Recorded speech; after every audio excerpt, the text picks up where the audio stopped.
Sa magandang umaga po. Tayo po ngayon mag-aaral muli dito sa tinawag ka ba upang maging pastor.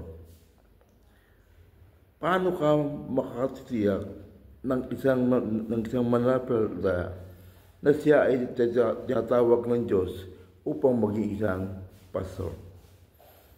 Hindi madaling sagutin ang tanong na ito. At hindi rin madali ang maging pastor. Subalit, kung tiyak natin na tinatawag tayo ng Diyos na maglingkod sa Kanya,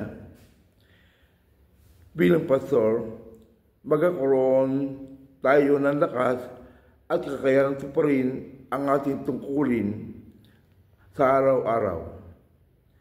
Ayon nga kay Apostol Pedro, kaya nga mga kapatid, lalo kayong maging masipag upang matiyak ninyo na kayo ay tinawag at pinili ng Diyos.